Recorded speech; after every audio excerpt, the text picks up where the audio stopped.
যখন জান্নাতীরা জান্নাতে বসবাস শুরু করবে, তখন তারা পৃথিবীতে থাকাকালীন সময়কার স্মৃতিচারণ করবে। তখন তাদের বন্ধুদের কথা মনে পড়ে যাবে। তারা ফেরেশতাদের জিজ্ঞেস করবে, আমি তো আমার সেই বন্ধুকে জান্নাতে দেখছি না, সে কোথায় আছে? বলা হবে, সে তো জাহান্নামে।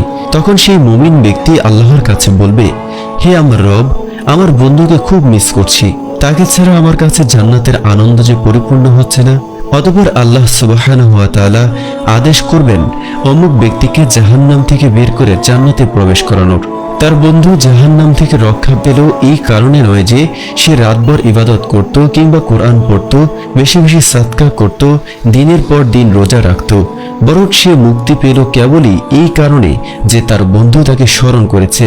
তার জান্নাতি বন্ধুর সম্মানের খাতিরে তাকে জাহান্নাম থেকে মুক্তি দেওয়া হয়েছে। জাহান্নামীরা তখন অবাক হয়ে জানতে চাইবে, কি কারণে তাকে জাহান্নাম থেকে মুক্তি দেওয়া হলো? তার বাবা কি শহীদ? তার ভাই কি শহীদ? তার জন্য কি কোনো ফেরেশতা বা নবী সুপারিশ করেছেন? বলা হবে, না, বরং দুনিয়াতে তার যে নেককার বন্ধু ছিল, সেই বন্ধু জান্নাতে তার জন্য আল্লাহর কাছে সুপারিশ করেছে।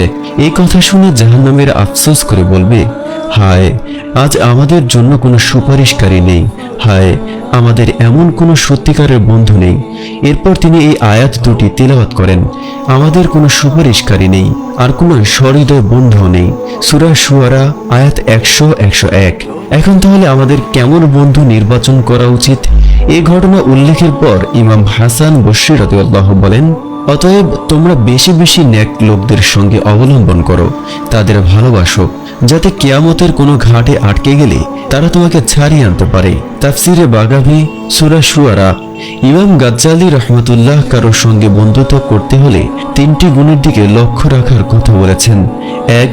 নেককার ও পুণ্যবান। 2. চরিত্রবান। 3. জ্ঞানী ও বিচক্ষণ ব্যক্তি। প্রিয় নবী সাল্লাল্লাহু আলাইহি ওয়াসাল্লাম বলেন, মুমিন ব্যতীত অন্য কাউকে সঙ্গী বা বন্ধু হিসেবে নির্বাচন করবে না। পবিত্র কোরআনে মহান রব্বুল আলামিন বলেন, মুমিনগণ যেন অন্য মুমিনকে ছেড়ে কোনো কাফিরকে বন্ধুরূপে গ্রহণ না করে, আর যারা এরূপ করবে আল্লাহর সঙ্গে তাদের কোনো সম্পর্ক থাকবে না। সূরা আল ইমরান আয়াত 28। কোরআন ও হাদিসে বন্ধু নির্বাচনের ক্ষেত্রে এত গুরুত্ব দেওয়া হয়েছে, কিন্তু কেন? কারণ এই বন্ধু যে শুধু দুনিয়াতে কাজে আসবে তা না, মৃত্যুর পরেও বন্ধু আপনার জান্নাতের উসিলা হতে পারে মহান রব্বুল আলামিনের দয়ায়। আল্লাহ তাআলা কিয়ামতের দিন ভালো বন্ধুদেরকে ওনার আরশের নিচে ছায়া দান করবেন। রাসূলুল্লাহ সাল্লাল্লাহু আলাইহি ওয়াসাল্লাম বলেছেন, কিয়ামতের দিন আল্লাহ তাআলা বলবেন, আমার মর্যাদা ও সম্মানার্থে পরস্পর বন্ধুত্বকারী মুমিনগণ কোথায়? আমি তাদেরকে আমার আরশের ছায়াতলে আশ্রয় দেব, যেদিন আমার ছায়া ব্যতীত আর কোনো ছায়া থাকবে না। মুসলিম।